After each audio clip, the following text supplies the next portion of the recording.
Welcome back, guys. Today we're going to be talking about a get home bag that will not break the bank. Stay tuned.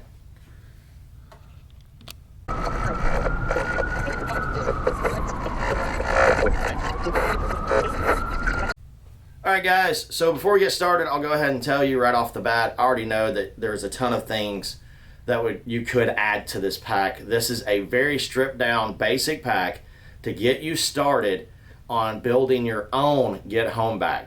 I always tell people that your get home bag or your bug out bag needs to be based on a couple of things: the environment that you live in and the distance that you're going.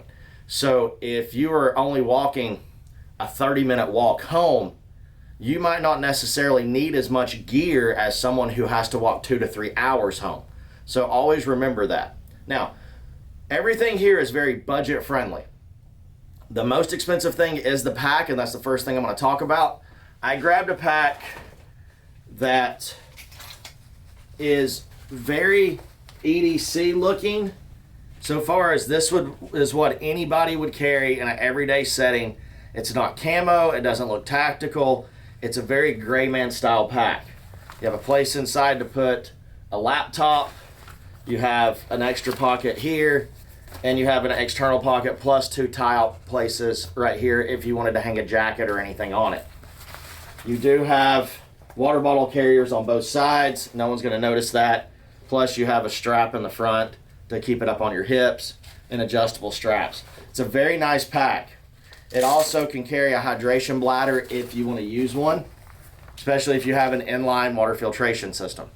So, very simple pack. It is not flashy. It says, I have a backpack. This is my personal items. It doesn't say I have gear with me. I like that design because it will not, it does not shout, I know things or I have stuff. It's just a very basic pack that anybody would carry every day if their car broke down or anything, just to take off. Like, these are the things I need. This is like my ID and stuff like that. It's my basic stuff. So, very simple pack. Second thing, now none of this is in any particular order, so I'm just grabbing and showing, is a very good cutting tool. Now this one is by Mora Kniv. It is a great multi-purpose knife. They come in either stainless steel and high carbon steel. This one is the carbon steel version. And this will clip directly onto your belt. So you don't have to take your belt off or anything like that to put the knife on. It just clips on. It's very simple design, clips into place. You don't have to worry about losing it.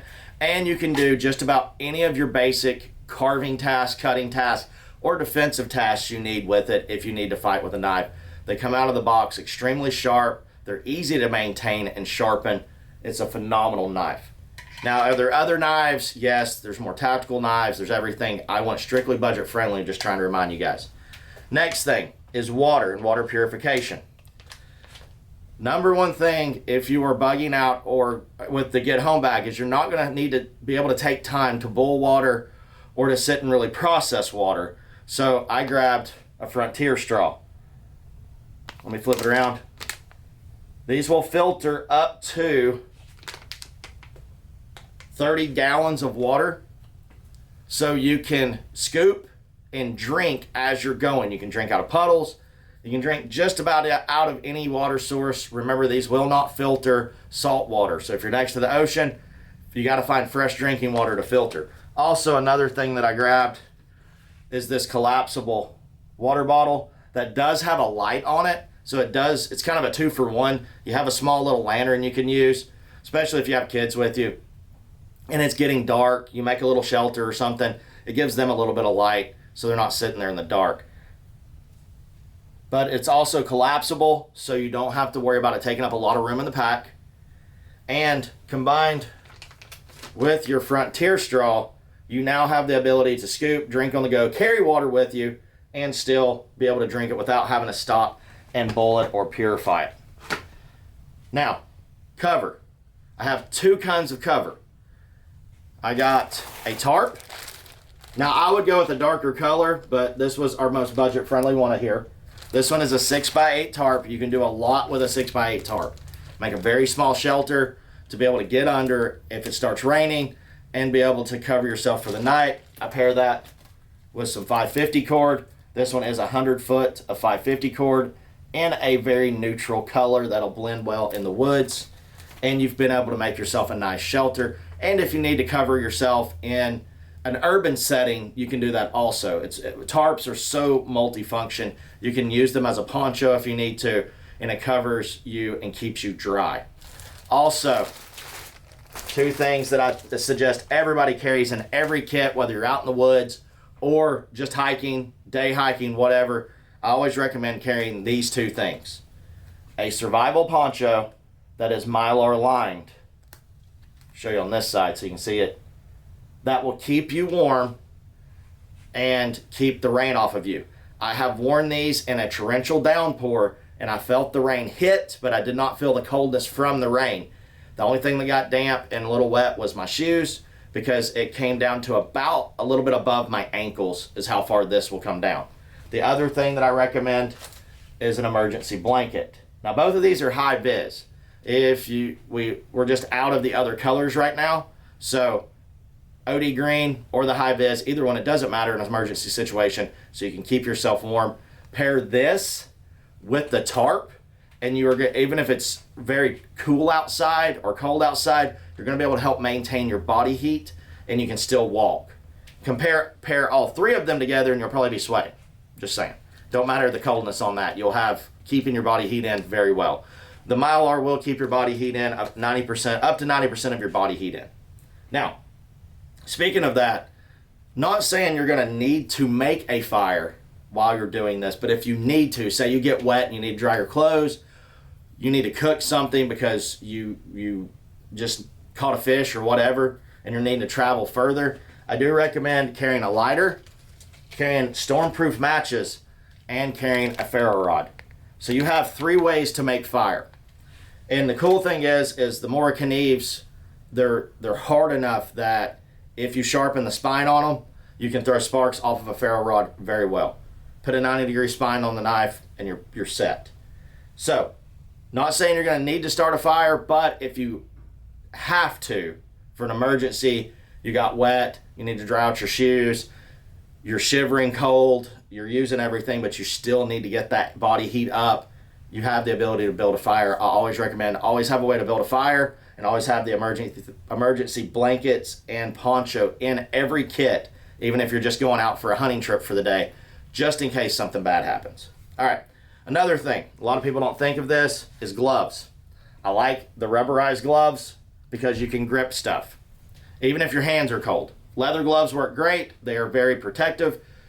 If you have to move debris, if you have to be able to move something out of your way, protecting your hands, protecting your feet, and protecting your eyes are your number one thing.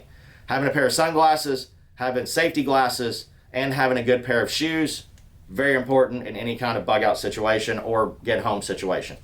Now, food. I would carry either 2 very small MREs, depending on how far you have to walk, or one of the bigger ones. The bigger ones I like because it comes with almost all of them have their heating element in them, but so if you had to use it to help keep warm, you could. But also, I like the bigger ones because one meal generally could feed you almost all day. So if you have to bug out at 10 in the morning and you get hungry that evening, you could eat the main meal, wake up the next day, eat whatever snack come with it, and still be able to go. If you travel at night, be safe, but I would carry some food source with you also. Granola bars, beef jerky, the MRE, something like that. So if you do have to walk a distance, you are able to replenish that energy. All right, guys. So another couple things. One thing we don't have in the store, but you can pick them up at any rest stop, travel information center, or big box store, because a lot of them will have a paper map of your area that you're in. Now, if you're traveling out of state, like if I'm going to Florida, we'll stop by a information place, and a lot of times they will have a map of the state. And if you can get as much detail map as possible, super important, so you can find your way back if you have to walk or take alternate routes. Also, a compass. You don't have to have like a big extravagant compass. Just make sure it points the right direction and does everything you need to do to be able to navigate from point A to point B to get you back home or to your bug out location. Know how to read a map, know how to read a compass. Very important. I would teach your kids, teach everyone in your group how to read a map, how to read a compass, so that they can get from point A to point B no matter where they're at. Also, a headlamp. I prefer a headlamp over a flashlight in any kind of situation because I can put it on my head and I still have my hands. I don't have to fiddle with it, don't have to try to clip it to my hat, whatever. I can put up my shelter in the middle of the dark, completely dark, and be able to do everything I need to do, travel, whatever it is, because my hands are free. I don't have to worry about trying to fight with all that. Also, if you are traveling at night and it is a dangerous situation, do not use your headlamp. People will see that from a mile away. They will know someone's there. Travel by the light of the moon. If it's too dark to move, then don't move. Stay put. Put on your poncho, get your survival blanket, cover up in it, and hide. And then the next morning, very early, leave then. But only use your headlamp for traveling when you know it's going to be safe. All right, guys. We are out of the very small first aid kits, but a first aid kit inside your pack, very important. You don't need a major trauma kit unless you know that you're going to need it.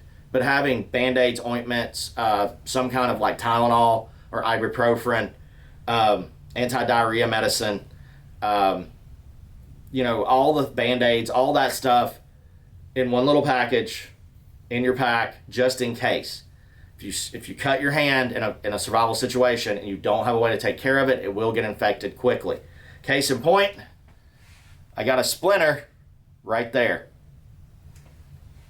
It got infected. I had to work and clean it, and it's now healing. But you see what it looks like. If I didn't take care of it, I would have had to go to the hospital. If I can't get to the hospital, I'm in a really bad spot. So small first aid kit. Also, I would have some kind, depending on the state you live in, some kind of firearm. Depending on the situation, if it is a storm-related situation, or a natural disaster of some kind, civil unrest, the zombie apocalypse, or your car just broke down on the side of the road, you never know who you may encounter, and not everyone has your best intention at heart. But also, if it is a natural disaster, there could be wild dogs running around, there could be wild animals running around. You want to be able to make sure yourself is protected. You have your knife, but a knife against a pack of wild dogs is not going to help. You might get one, but you can't get them all. So a lot of times a firearm you can shoot and they'll run off. Also, have extra ammunition for the firearm, not just one magazine. So if you're carrying a magazine-fed firearm, carry at least 1 or 2 extra magazines with you, just in case. I'm not saying you're going to get in a firefight, but I would rather have it and never need it than need it and not have it. All right, guys, so this is a very basic get you started, get home, or bug out bag. Now, always remember, if in a bug out situation or a get home situation, know how far it would take you to walk to that situation, to your location of where you need to get. So if it is a hour drive, then understand it will be a 12 to 14 hour walk in good conditions. So if you are needing to go alternate routes, then it might take you at least 24 to 48 hours to get there. So pack your bag and have your stuff accordingly to what is happening around you and how long in the distance it's going to take you to get there. All right, guys, again, this is a very basic pack. I know there's things that in the comments people are like, oh, you need to have this, you need to have that. I tried to keep this very budget friendly to get people started. But any comments that you want to say, hey, I would have put this in my pack, would be great information. But when you do, just let us know the state that you live in, because other people from that state might say, oh, I do need that. Because in Tennessee, I don't need cold weather gear like you do in Montana or in North Dakota for a get home bag. I don't have that kind of weather here. But I do need to prepare for like tornadoes and things like that. So my bag will be set up for a different kind of more intense setup like that versus what you would have in an intense cold weather. So when you do leave comments saying, hey, I would put this or this in my pack, please just tell us what state you're from So other people from that state will be like, oh, I didn't think about that. And we can help each other grow. So guys, again, that's the pack. I will see you on the next one. Guys, get outside, have an adventure, and God bless.